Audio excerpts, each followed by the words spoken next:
제75주년 재헌절을 기념 사회정의를 바라는 전국 교수 모임이 헌법 유린, 이제 그만이라는 주제로 연 세미나에서 세 번째 발제자로 나온 윤진기 경남대 명예교수는 사법부에 의한 헌법 유린, 바로 잡아야 한다라는 제목으로 특히 선거재판과 관련한 대법원의 재판 행태가 갖는 문제점을 지적하였습니다. 그는 지난 6월 15일 자유통일당이 2020년 4.15 총선 결과에 대해서 제기한 비례대표 선거소송을 거의 3년 만에 심리한 대법원이 원고의 모든 증거 신청을 일괄 배척하고 실질적인 변론도 재검표도 하지 않은 채 기각 판결을 내린 것은 선거제도 자체를 파괴하는 행위로서 헌법을 유린하고 자유민주적 기본질서를 훼손하는 심각한 행위라고 규정하였습니다. 나아가 이런 상태가 계속되면 국민의 저항권 행사도 정당화될 수 있을 것이라는 전망도 내놓았습니다. 한번 들어보시죠. 윤진기 경남대학교 명예교수입니다. 저는 사법부에 의한 헌법 유린, 바로 잡아야 한다는 주제로 최근 사법부의 재판 행위와 관련한 헌법 유린 문제에 대해서 살펴보도록 하겠습니다. 아시다시피 지난 6월 15일 대법원에서는 자유통일당이 2020년 4.15 총선 결과에 대해서 제기한 비례대표 선거소송 재판이 열렸습니다. 대략 3년 만에 열렸는데 원고의 모든 증거 신청을 일괄 기각한 상태에서 실질적인 변론도 허용되지 않았고 선거재판의 생명이라고 할 수 있는 재검표도 이루어지지 않은 채로 기각 판결이 내려지는 기이한 재판이었습니다. 또한 지난 4.15 총선 이후에 제기된 대부분의 선거소송에서 증거 보존을 부실하게 하거나 재검표에서 나온 증거를 오염시키거나 증거 사진을 삭제하는 등 법관들이 증거를 제대로 취급하지 않는 이상한 사태가 발생하였습니다. 제가 보기로는 법원이나 법관들의 이러한 재판 행위는 정상적인 상태가 아닙니다. 선거제도는 자유민주적 기본질서를 천명하고 있는 우리 헌법의 골간이 되는 중요한 제도입니다. 선거를 통하여 대의민주주의를 구현하고 국민 주권을 실현합니다. 따라서 선거재판은 헌법의 기본질서를 유지하기 위한 본질적 요소가 되는 재판입니다. 그것은 잡범을 처벌하거나 개인들 사이의 손해배상 문제를 해결하는 일반 재판과는 전혀 다른 성질을 가지고 있습니다.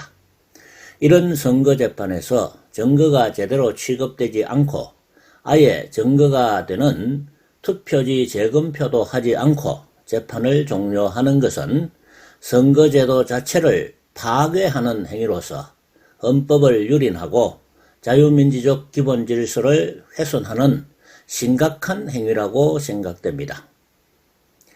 이러한 법관들의 재판 행위에 대해서 몇 가지 질문을 여러분들과 공유하면서 법과 최근 선거재판 사이에 어떤 문제가 있는지 함께 살펴보겠습니다. 발표 시간이 많지 않기 때문에 자세한 것은 발제문을 참고하시기 바랍니다. 첫 번째 질문은 한 번밖에 할 수 없는 선거재판에서 핵심적인 증거인 투표지의 재검표 절차를 생략하고 재판을 종결할 법관의 권능은 어디서 나오는 것인가 하는 것입니다. 본래 증거결정은 법원의 재량에 속하는 사항이지만 신청된 증거방법이 유일한 증거인 경우에는 이를 조사해야 하는 것이고 선거소송에서는 투표지가 사실상 유일한 증거에 해당하는 것인데 대법관들은 그다지 신경을 쓰지 않고 있습니다. 증거결정이 법원의 재량에 속한다고 하더라도 무한정한 재량을 행사할 수 있는 것은 아니고 그 한계를 벗어나면 재량권 남용이 될 것이고 허용되어서는 안 될 것입니다. 따라서 예단에 의한 증거의 조사 전 사전 배척이나 소송 경제적 이유로 증거를 배척하는 것은 법이 허용하지 않는 것입니다. 비례대표 선거소송에서 재판부가 원고의 모든 증거 신청을 일괄 기각한 것을 보면 재검표 절차를 생략한 것은 대법관들의 자유심정의 결과라고 할 수 있을 것입니다. 그러나 법관의 자유심정 행사에는 내재적 한계가 있습니다.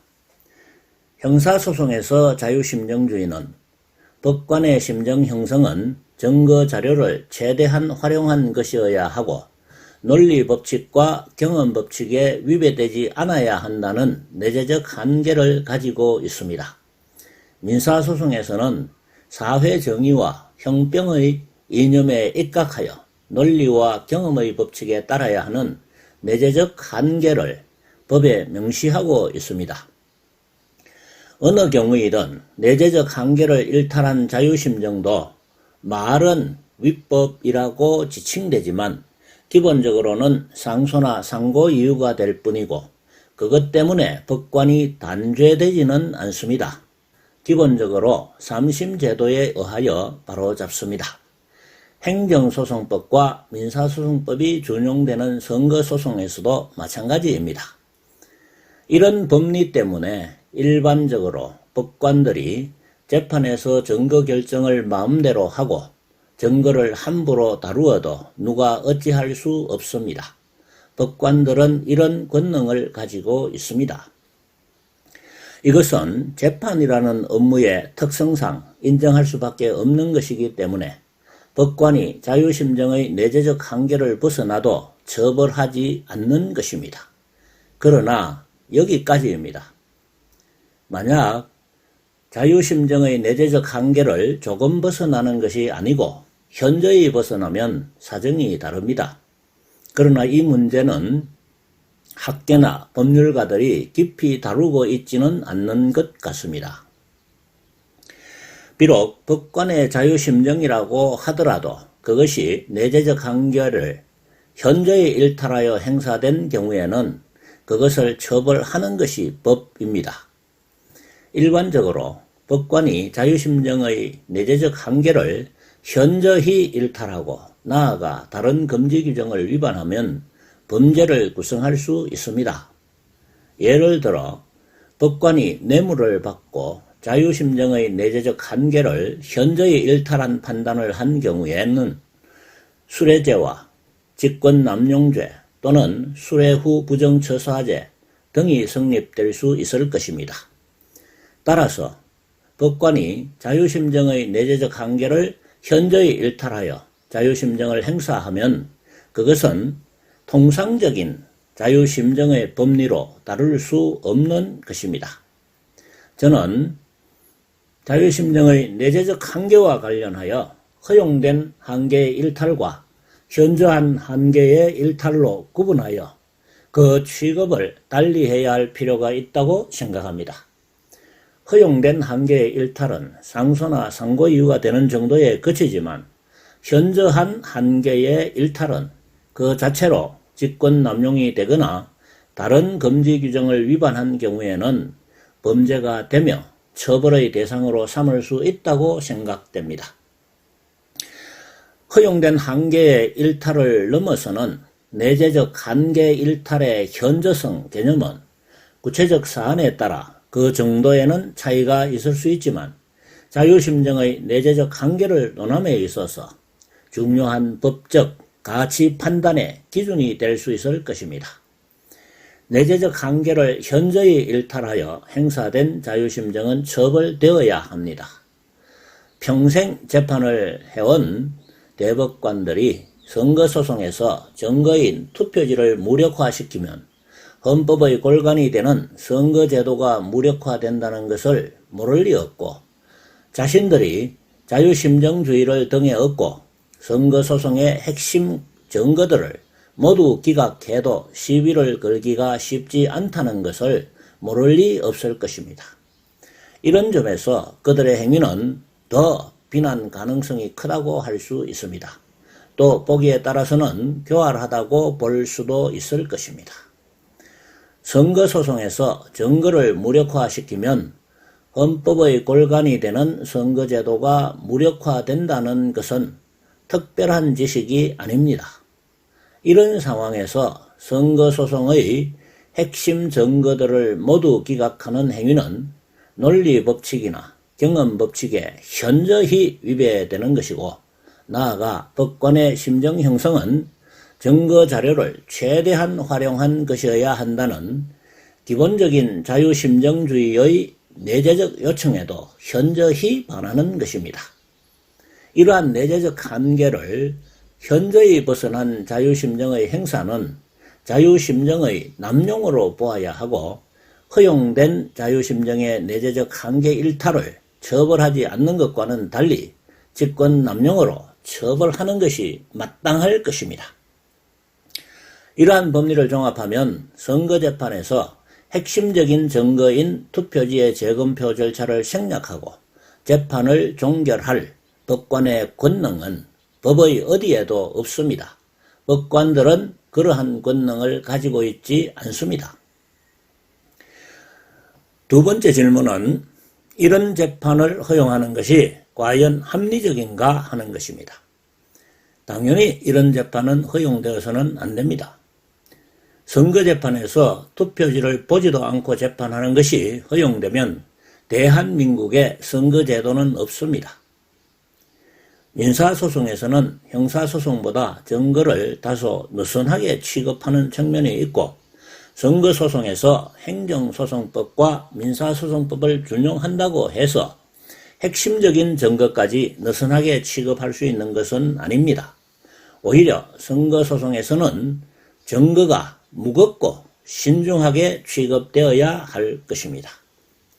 세 번째 질문은 선거소송에서 법관에게 지나치게 큰 재량을 부여하는 것은 아닐까 하는 것입니다. 선거소송에서 법관이 투표지를 보지도 않고 판결할 수 있는 재량권을 부여하는 것은 지나친 것입니다. 그것은 선거권을 침해하고 선거제도를 파괴하는 것입니다. 만약에 이번 비례대표 선거재판과 같은 재판 행위를 법으로 의율할 수 없다면 대한민국은 법관에게 지나치게 자비를 베푸는 나라가 될 것입니다. 그리고 무도한 법원 권력이 판을 치게 되어 나라의 미래 또한 밝지 않을 것입니다. 네 번째 질문은 국민은 법관이 불법적 선거재판을 할 권한까지 국가에 위임하였는가 하는 것입니다. 국민들은 국가의 범죄자를 재판하여 벌을 주거나 분쟁을 효율적으로 해결하기 위하여 재판권을 국가에 위임했지, 불법 재판을 할 수 있는 권한까지 법관들에게 위임하지 않았다는 것이 저의 생각입니다. 따라서 국민이 위임한 권한의 범위를 넘어서 헌법을 유린하는 불법 재판을 거침없이 하는 법관은 그 직권을 남용하는 범죄자가 될 수밖에 없습니다. 선거소송에서 투표지를 무력화시켜 선거제도를 파괴하는 것은 사법부에 의한 헌법 유린입니다. 다섯 번째 질문은 국민이 재검표도 없이 선거소송을 기각하는 법관의 불법적 선거재판 행위에도 참고 인내해야 하는가 하는 것입니다. 참고 인내할 필요가 없습니다. 이것은 헌법 유린 행위이기 때문에 바로잡아야 합니다.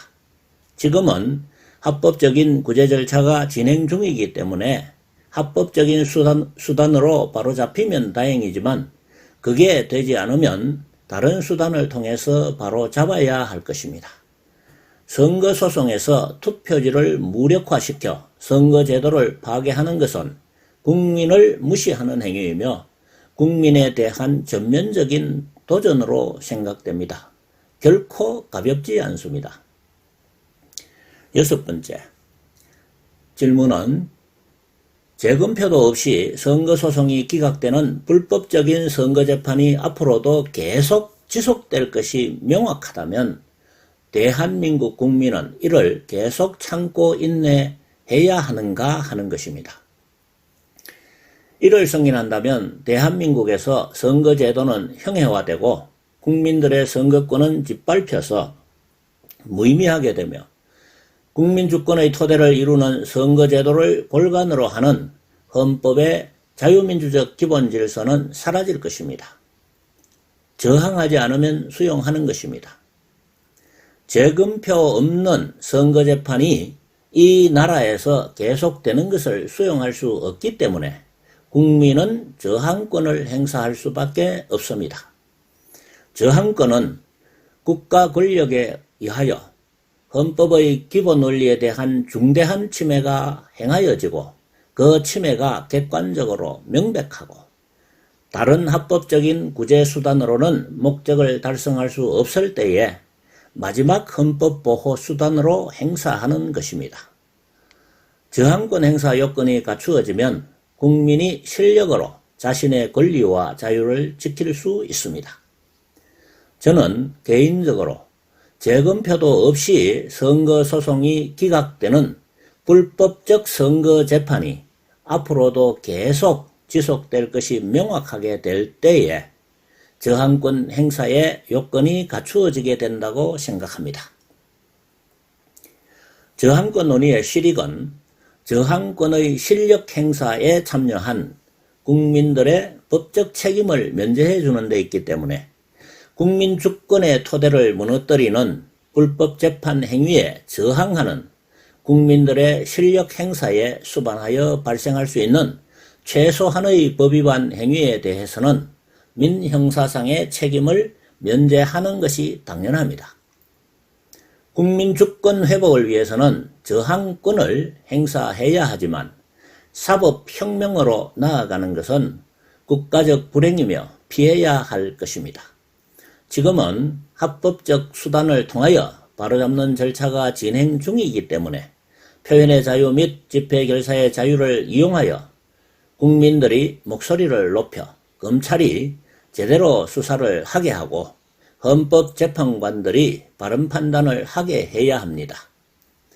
그럼에도 불구하고 여전히 선거소송에서 증거들이 위법하게 취급되는 것이 대한민국에서 예사로 행해져도 된다는 법원칙이 최종적으로 확정되면 그러한 판단을 하는 법관이나 헌법재판관들을 실력으로 몰아내는 것이 법의 정신이라고 생각합니다. 시간이 없어서 말씀드리지 못한 선거재판에서 법정 증거주의를 도입하는 문제, 선거재판에서 직권을 남용하는 법관에 대한 가중처벌 입법화 문제, 법 왜곡죄에 대한 검토 문제, 선거소송에서 입증 책임의 전환의 입법화 문제, 자기 사건을 자기가 재판하는 선거재판 모순 해결 등에 대해서는 제75주년 재헌절 기념 사회정의를 바라는 전국 교수모임 세미나 자료집에 게재된 발제문을 참고하시기 바랍니다. 감사합니다.